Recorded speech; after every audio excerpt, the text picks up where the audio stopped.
Hello ladies and gentlemen, it's back to the Cordless Carpenter.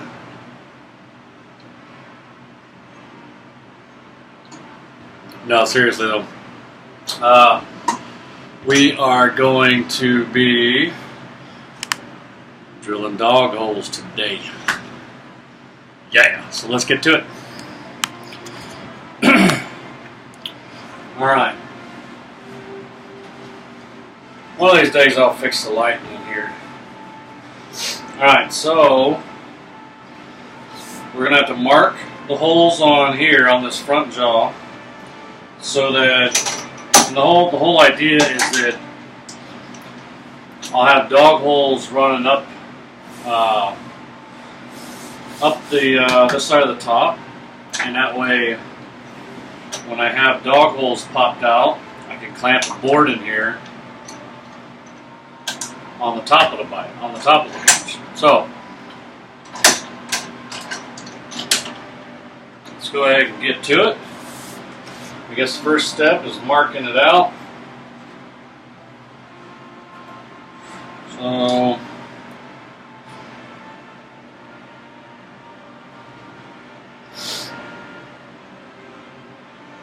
come in 3.5 inches.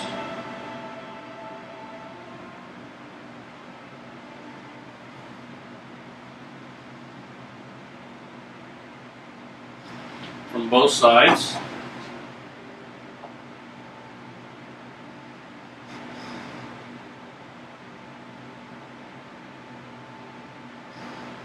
And well, what do you know? Like I was talking about earlier, in earlier videos, the vise chop is 14 inches wide. 3.5 and 3.5 is 7.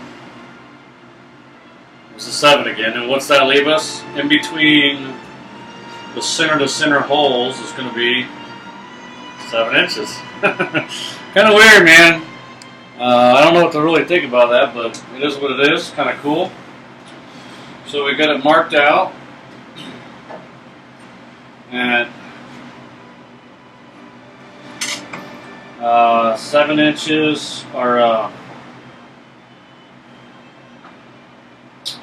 well, this doesn't want to work.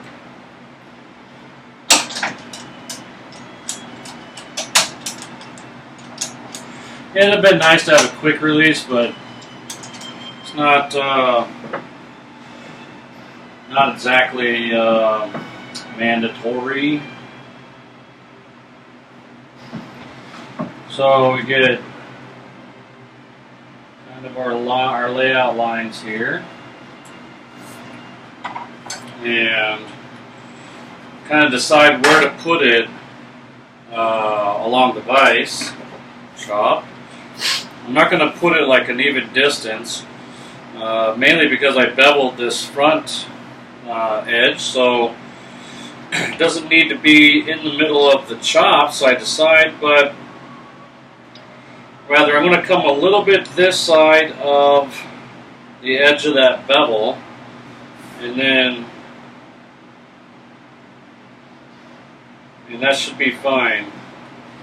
And it looks like it's going to leave about 3/8 or so. So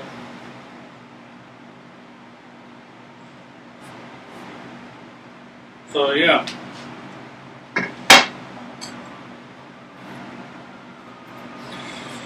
So 3/8, half of 3/4 is 3/8.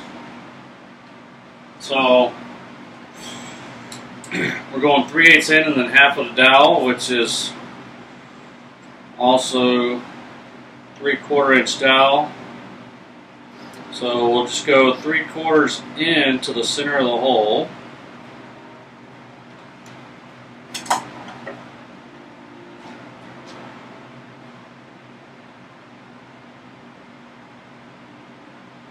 And we'll mark it there.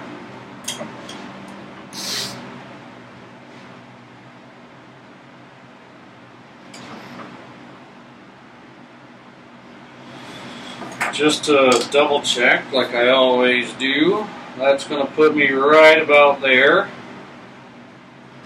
And and that'll be about perfect. So the next step is to get out the mark it with an awl. Sorry, why I said owl. Mark it with an awl. We can go ahead and move it back in now.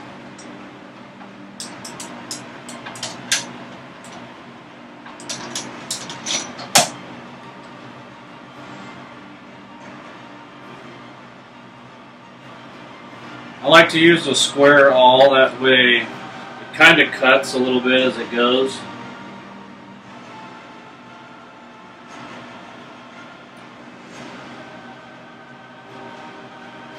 If you want a little bit more, deeper hole, just kind of do one of those numbers, not that you have to.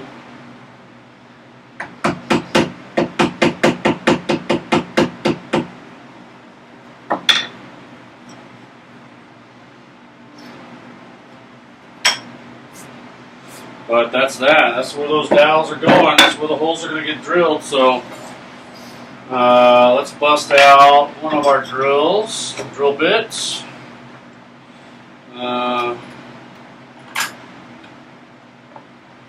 should mark these, but Russell Jennings bits don't really come with a marking as to which one they are, other than the number stamped on it. You'd think I'd have that down by now, but I don't.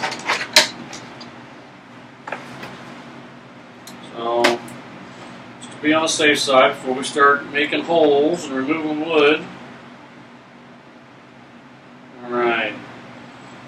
And this measures out just over 750 thousandths, which is 3/4.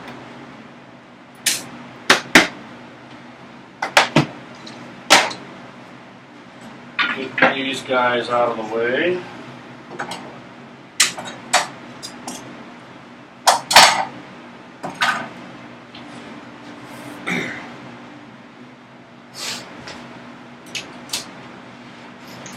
Grab my trusty brace.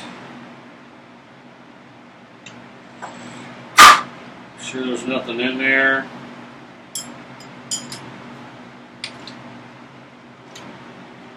And when you mount a bit into a brace, it has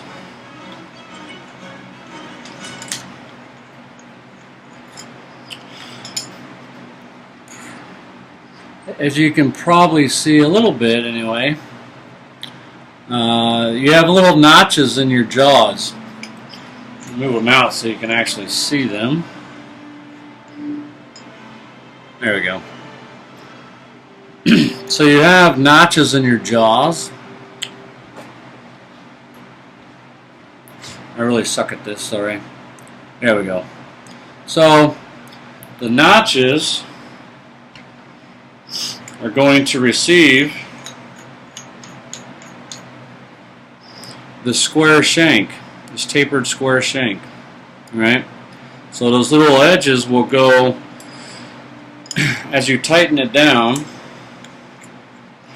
you'll feel, if you try to twist the drill bit, the more you tighten it down, the less wiggle you're going to get, because it's going to seat into those grooves. And I just make sure I get it seated.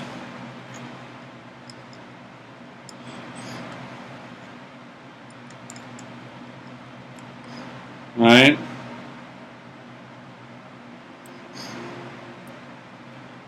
And then right before I tighten down, I make sure I pull all the way up. And then just get a good grip. Now it's always wise to make sure that you mounted it good and straight before you start drilling.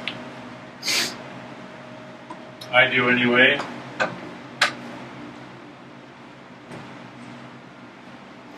And I have noticed that my little can with a rag has started going down a little bit, so I've never done this before, but you just pull it up a little bit. I I guess it would create a little pocket down below too for the oil or whatnots to sit in.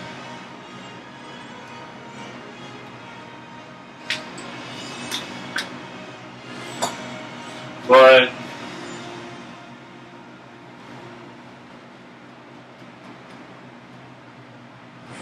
I need to put a little oil in it. I'm not sure how it's holding right this second, so just oil it up.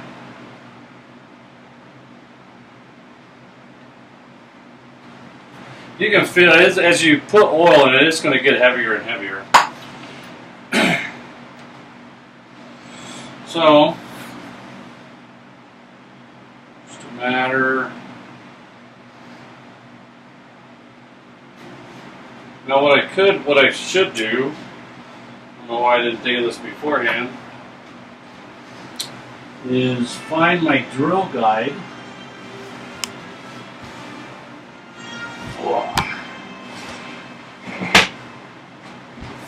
And figure out how I want to mount this, because I made a drill guide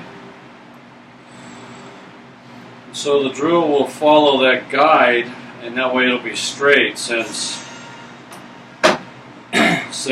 this surface here and the axis of the hole are going to be the same, or 90 degrees out from one another.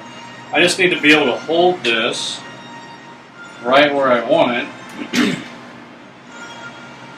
Basically stick it through. I have not tried any of this yet. It's probably pretty evident. Okay, so get it through. Get it in your hole.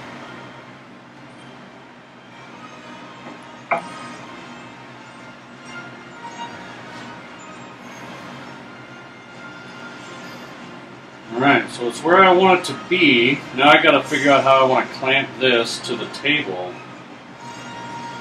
And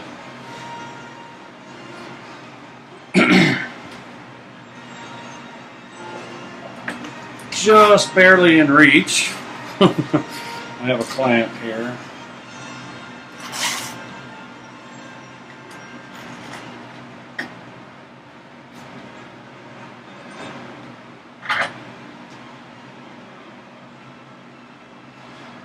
Just make sure I'm good where I want to be before I give it its final clamp.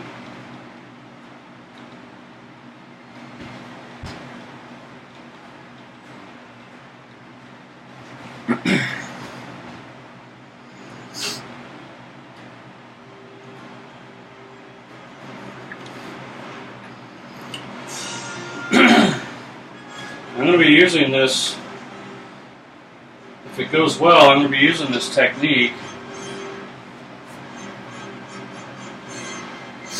for all of the dog holes on this bench. So, probably be wise to get another clamp on there.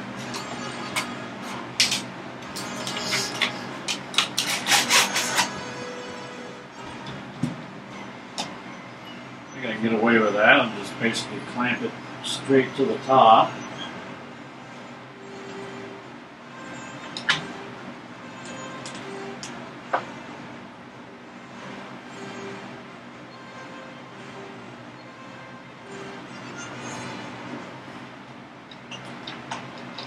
Do the Vise thing here.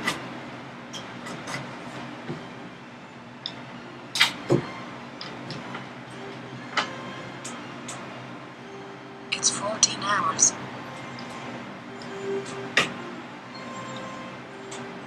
All right.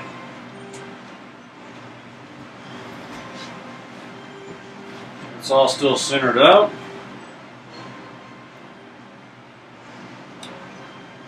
Going backwards to get it into the hole, that way I'm not cutting anything on the, I don't know if I'm at the bottom or not, but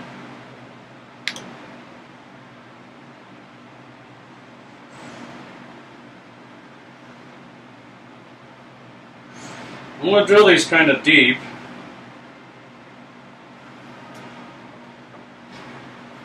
I'm just kind of checking right now to see how far down I have to be before I know I'm cutting.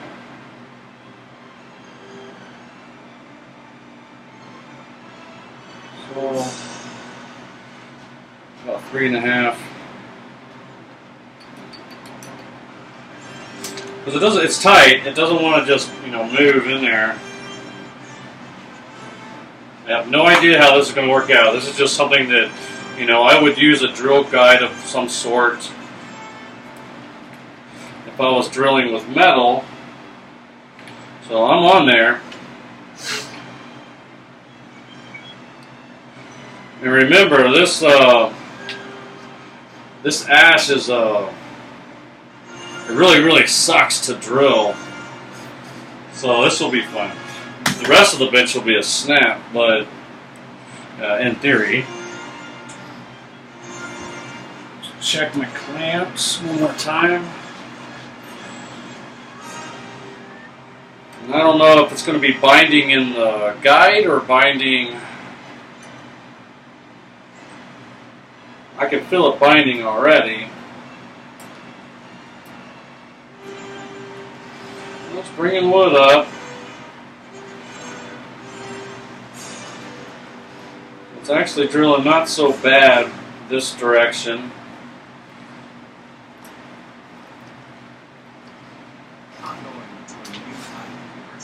Just a sanity check. I'm checking, make sure that it is vertical.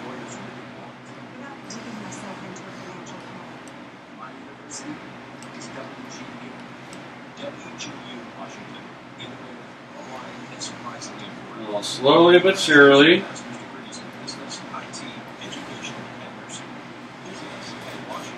As long as that snail at the end, the little screw, call that a snail, as long as that snail is biting, it'll keep cutting. It'll keep drawing it into the wood and keep cutting. Well, feels like I lost the snail maybe. Yeah, I did. So when you lose it, it's a good time to go ahead and pull it out. Clean the chips.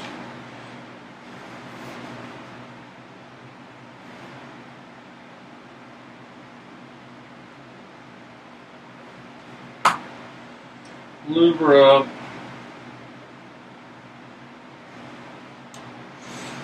And it's just a matter of pressing down hard enough again, to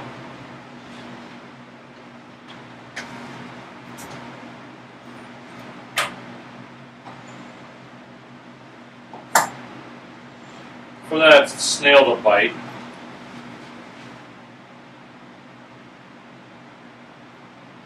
That's really nice. It's nice to know that I won't be able to check. You can drill without really having to worry about things.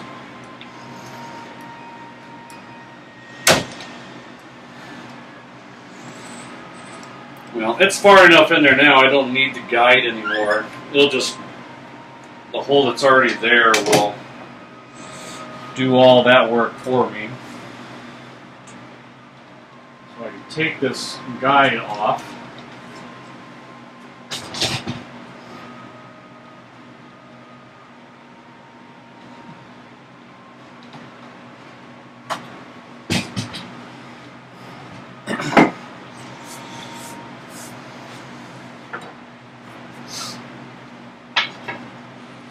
Now this is 3/4 inch dowel, and that's 3/4 inch hole, so it's going to be a snug fit if anything. So here we go. And we are already in there. A good inch and a quarter. Good.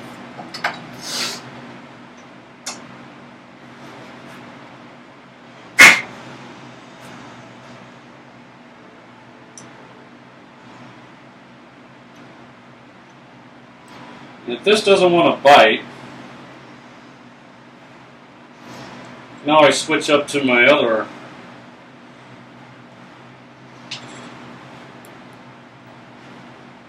Irwin bits. They have a little bit coarser thread. I don't know why it's not biting.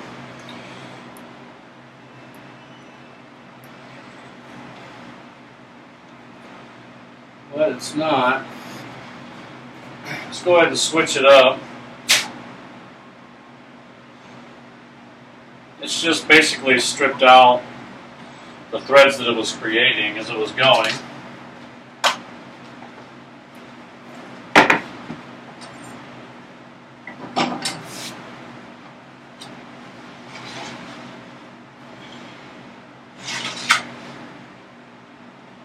And we'll get our 3/4 inch bit.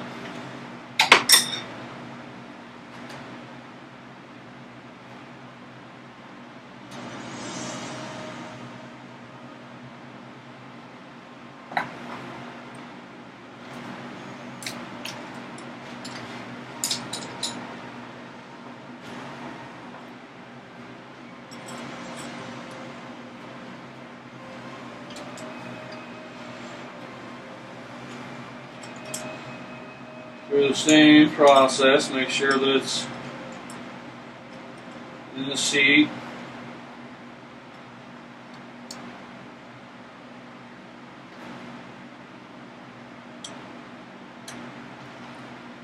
It's all the way forward and get a good bite. Let's see how this runs.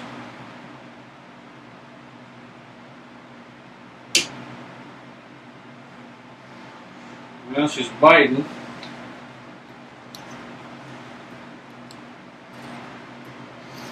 Now, with a more aggressive snail, you're going to have a more aggressive chip because it's going to draw it down in there faster. And will give you a bigger chip. So yeah, it's back to that whole thing again where it's like, it really sucks to drill.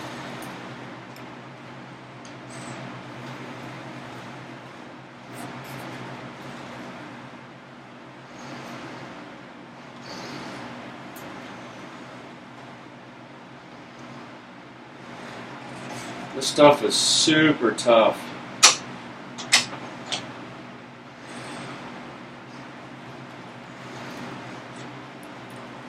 This white ash. Some of this stuff grows up here locally, but most ash comes from the East Coast. As you can see, it's drilling, but man, look at that. I mean, it takes something. It takes some muscles to get through this stuff.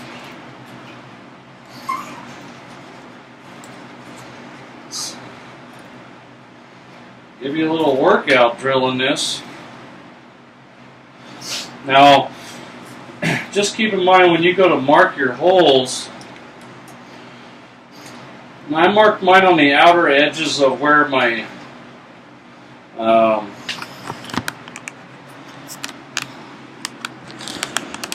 right here, so it kind of comes up center line with the edge of my the actual metal section of the vise. What you want to make sure that you do, especially if you go a little deeper than normal, is I had to make sure that my screw that goes into the chop is well away from where I'm drilling my hole, right? So I'm probably a good 3/4 to an inch away from my screw, so that keeps everything. You know, you don't want to run into a screw with an auger.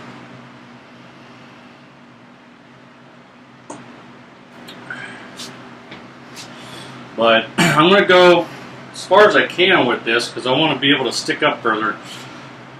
I'm going to obviously have to get a much longer auger bit to be able to go all the way through, unless I end up chopping those beards off. I didn't realize that everything's kind of shaking. It's hot as hell here today. It's supposed to be like 93, something like that. And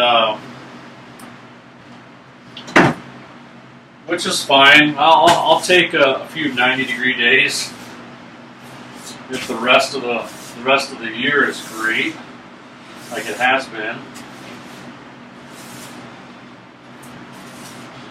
I think I could probably count on two hands how many times it's been above 80 this year. So, and tomorrow, yesterday and today were hot. Well, yesterday was hot, today's going to be hot. But like tomorrow it drops off like 10 degrees. More than that, it's like 10 or 12 degrees, and then the day after that, Monday, I think the high Monday is like 70 degrees or something like that. So I'll take these few days of the hot weather. Yeah, this hole would probably be a little bit, maybe a little bit easier to drill if it was winter time. But it wouldn't really matter. I'm inside, so let's finish drilling.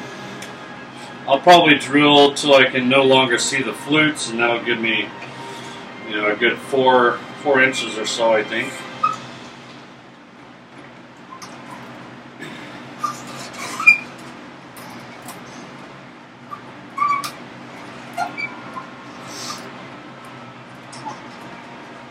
Yeah, this stuff is gnarly to drill. I know you can't really see it, but this is a workout.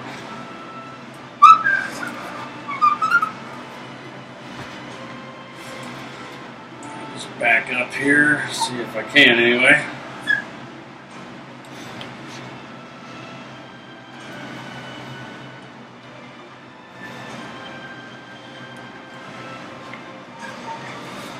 Make sure everything in that hole is good to go.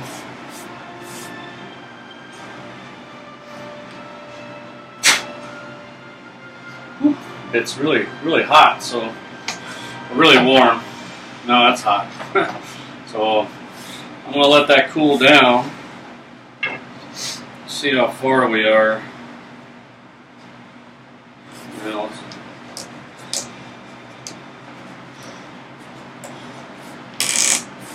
Pretty sure we're all the way in there.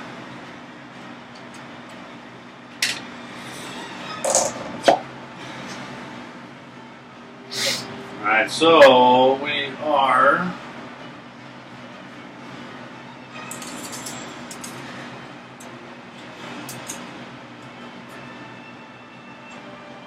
almost 4 inches into the hole, which is going to be enough, really, for these. I'll go a little bit deeper. Like I said, I'll go all the way to the end of the flute, and that'll give us closer to, well, about 4.5, maybe 5-inch hole.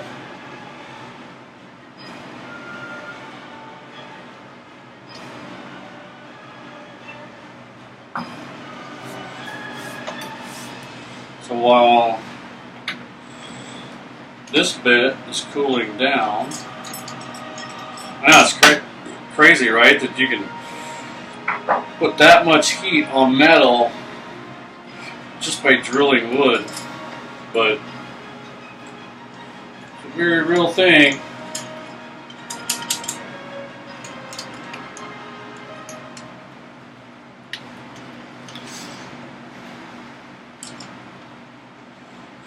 Just check to make sure you're not crooked. These brace and bit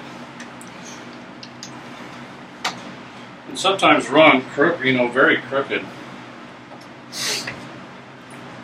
We'll go ahead and see if we can't get this mounted.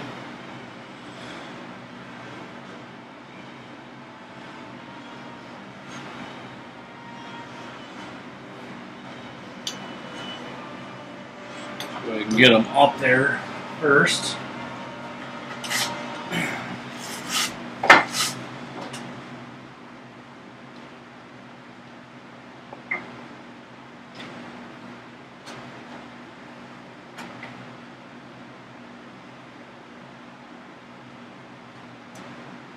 Right, and you just want 2 points of contact.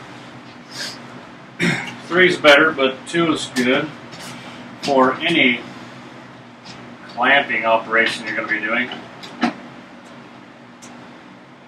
So, just want to get them snug. Now I can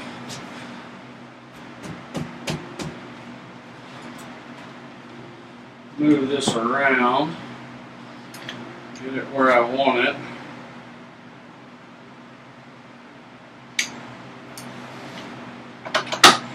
That's not going to work. At least we're good and sort of set.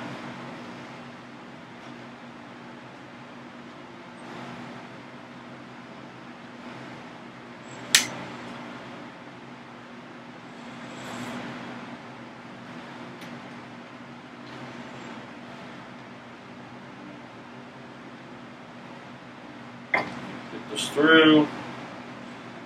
Kind of set it in there. All right.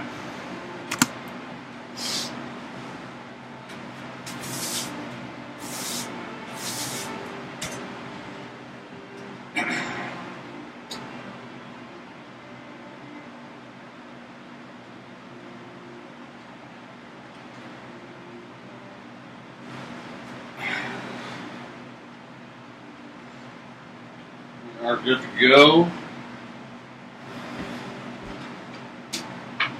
Just making sure nothing was binding there.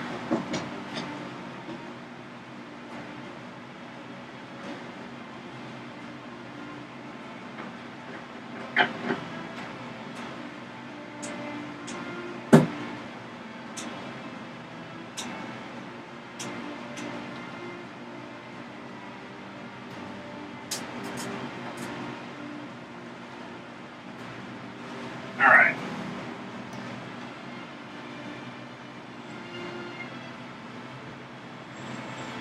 Alright. Here we go, number 2.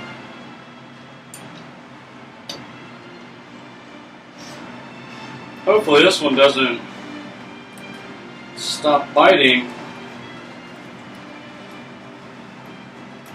But if one did, this one probably will too. That would be my odds.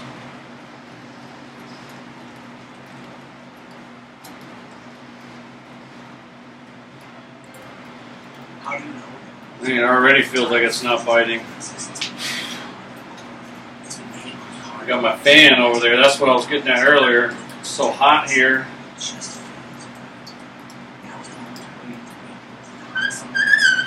I have my fan sitting over here, just wobbling the camera a little bit. Alright. That's all there is to that part.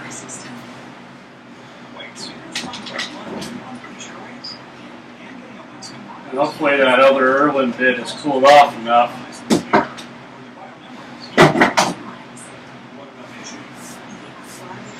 We look good, we're even.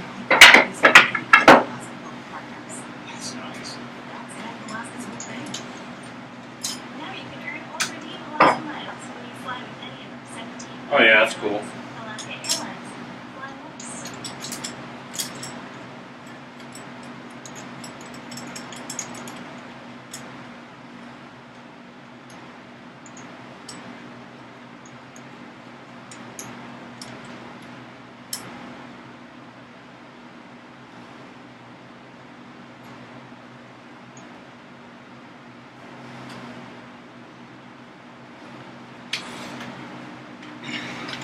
Alright. Get out what I can.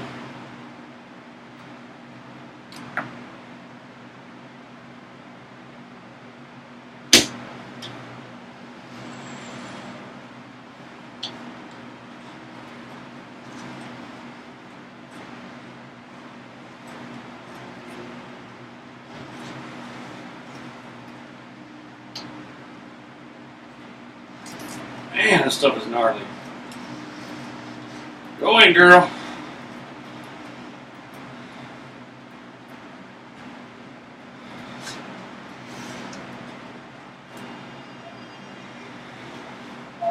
Another way you could do this if you wanted to use power tools is go buy yourself one of those little jigs at the hardware store. It's a little like drill guide. And I guess you could use it with this style too, but I don't know, I've never tried it, so have fun setting that up.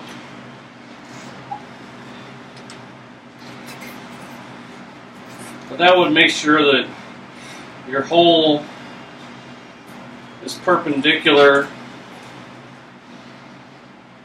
to the tabletop, to the bench top. Man, that's a gnarly chip.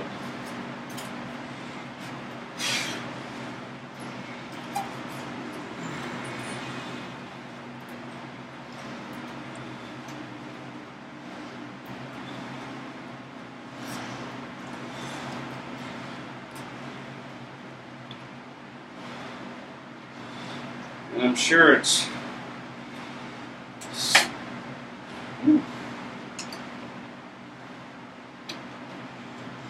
popped loose there when I backed off of it. We'll back it out of the hole.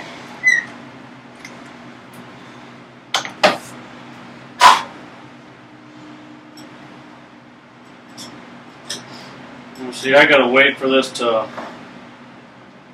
cool off, so yeah. This is fun stuff, man. This is how I enjoy life. One of the ways I enjoy life. And one of the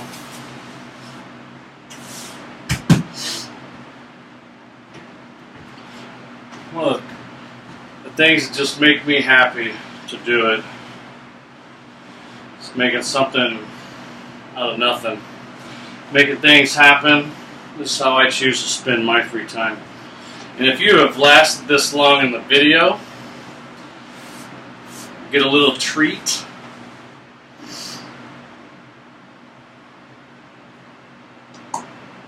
I'll give you a sneak peek at what I'm doing while that's cooling down.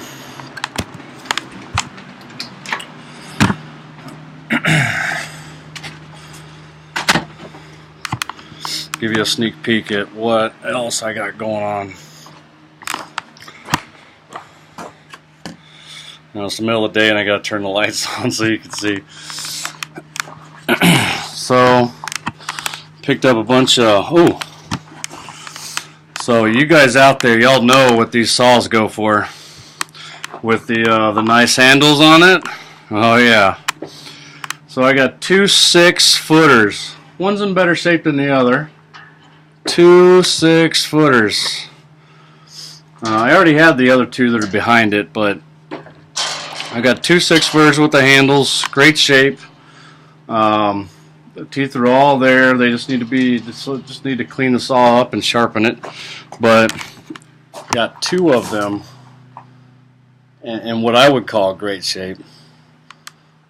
$25 a piece. Love it, man. I got a smoking deal from a great dude down in Olympia. And yeah, can't beat that. All right, so what do we have here? This is what's known as a post vise. It's a blacksmithing vise, and it is different from a regular vise because this is all forged. It's all forged steel, and it's made to be beat on. So you can clamp something in here, you can beat on it, and all that energy gets transferred through this leg down into the ground.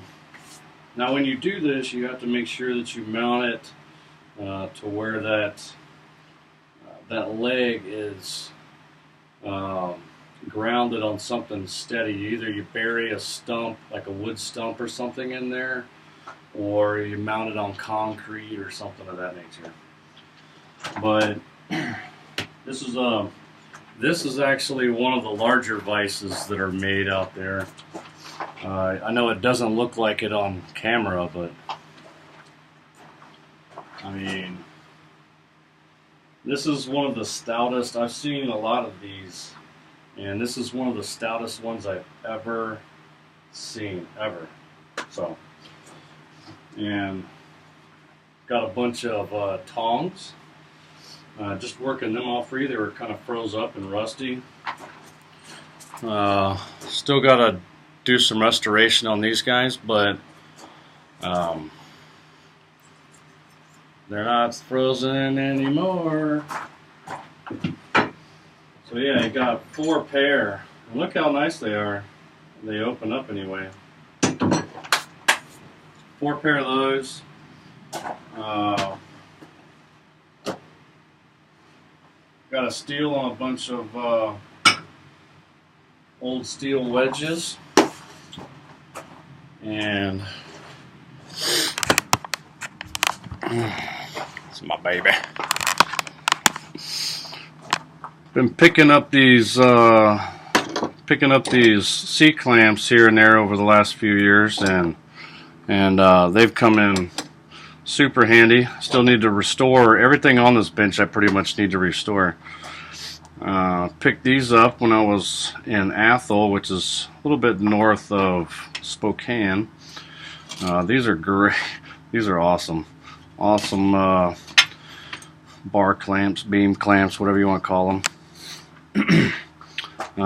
Picked this up for, shoot, I think $1.50 just for parts. It's not worth much for anything other than parts, but it's got a good frog, got the big knob. This is a really cool little hatchet. You may not be able to see it. That's a Boy Scout hatchet. Original Boy Scout memorabilia actually goes for a premium these days. I picked this up from a yard sale from a guy for $2, something like that. It was just his old Cub Scout or Boy Scout hatchet. He wanted to get rid of it. I said, okay, roger that. I will take it off your hands. This is the kind of stuff that I get at the swap meets, flea markets, and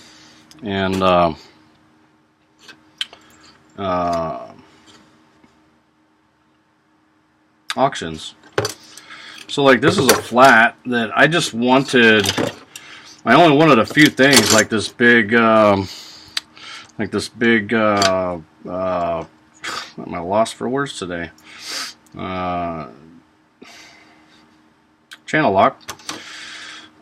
So I wanted that, and I wanted this kind of freaky looking made in Japan file. I never used one before. It was sitting in the box. You know, a nice little Ford wrench. A couple of different oil filter handles and stuff, but it also had a bunch of tin snips in here.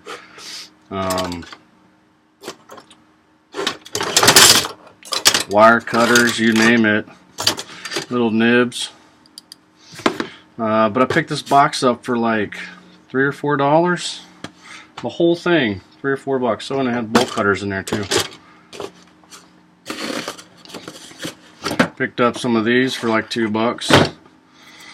This whole box of wedges, I think, you know, these wedges, this wedge alone is about somewhere between 10 and 15 bucks, even more than that if you. This is actually one of the heavier ones. But Japanese steel. Picked up a whole box of them. There was like, well, there's more over here that I got with it too. So 6 wedges, 6 splitting wedges, and one big old felling wedge. Whole box for less than $10. Yeah, got this for 50 cents. It'll be perfect to hold wedges. How about that, huh? 50 cents. Gotta love it. Got this too pretty cheap. I don't remember where I got this. I don't know, but it's nice and neat. You can put wedges in there too, along with pliers, tape measure, all that kind of stuff, hammer or whatnot. But picked that up about the same time. Yeah. So that's a lot of the stuff that I'm working on in here. But that's not why I brought you guys out here. I brought you out here. I'll give you a hint. Who can tell me what this big bad boy is?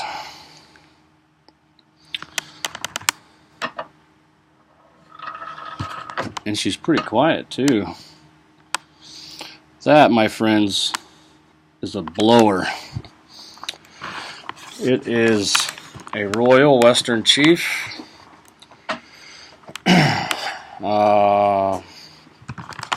It is a blower, and the blower goes to what is now turned over because I'm still in the middle of restoring it. This huge railroad forge. There's the fire pot down there, the legs and tong ring and everything down there. Picked that forge up and a whole bunch of other stuff, scrap steels and whatnot for, well, I got a lot of stuff with it. So I got the forge, I got those two saws, a ton of stuff. The forge itself, $400 for the forge. Cast iron forge. There's nothing, there's one little piece broken on it, but there's a big it's a cast iron arm that comes up from the side of the forge that holds the blower. And the previous owner put a little too much weight on it, and it snapped a little corner off. So I'm going to take that into the shop and mend that. Maybe drill a few extra holes on there for rigidity, stability, whatever, and get this guy up and running. Man, it's going to be so nice. It's so nice because it has, if you look at it, it's got the fire pot, right? Or the fire pot and all that stuff, but it's got that second reservoir. This is actually, I think, designed for like a quenching bath bin or whatever. But I'm probably not gonna use that because that would, I don't know, it kind of defeats the purpose. Really, you want your quenching medium to be cold, and if it's next to the fire and the heat is being transferred through the cast iron to the quenching medium, then it's not going to be the desired temperature. Might come in handy in the winter, because you don't want your quenching medium too cold either, because it'll crack. You know, if your material that gets so hot and you forge it and you go to quench it, you're going to end up cracking your steel, cracking the piece that you're working on. And so the forge, yeah, $400. That was a steal in my book. For a forge that size and that condition, it's in great shape. I'm going to be restoring that this weekend as well. Along with that same guy I bought the forge, I got a couple little inkets here. I think that's what you'd call them, just beading surfaces. But what was sitting on this block is this guy. That's right, that is a Fisher anvil, 180 pounds. I'll tell you, you don't really realize how heavy 180 pounds is until you try to lift dead weight of 180 pounds. But it's a dead giveaway with the eagle in the middle. And just kind of wanted to show off a little bit, really. Got this. This came from the guy that was down, that I got all this stuff from. But tell me, I've never seen this before. I think that's pretty neat. A little cutoff tool. Never seen it before. So that'll be interesting how handy that turns out to be. It just fits right in the hardy hole. But how often do you run across an anvil in this good a shape? I mean, look at the horn. The horn was never used, ever.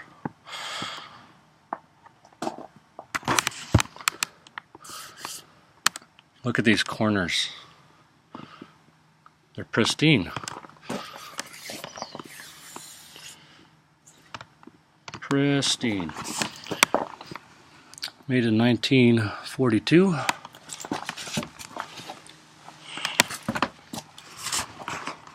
at those corners. One little chip here and here.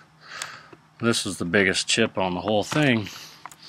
And that's nothing, really. Look at that though, man. Hideous color. I got some stuff to take that off and get her looking pretty and everything again. But that's a sneak peek. So I will be doing a bunch of blacksmithing as well. So you can look forward to that. And yeah, so I'll have to I don't know, maybe I'll have to look at look at changing the name eventually to Cordless Craftsman. Let's see. Friends and family, I love you. Everyone else, see you on the next video.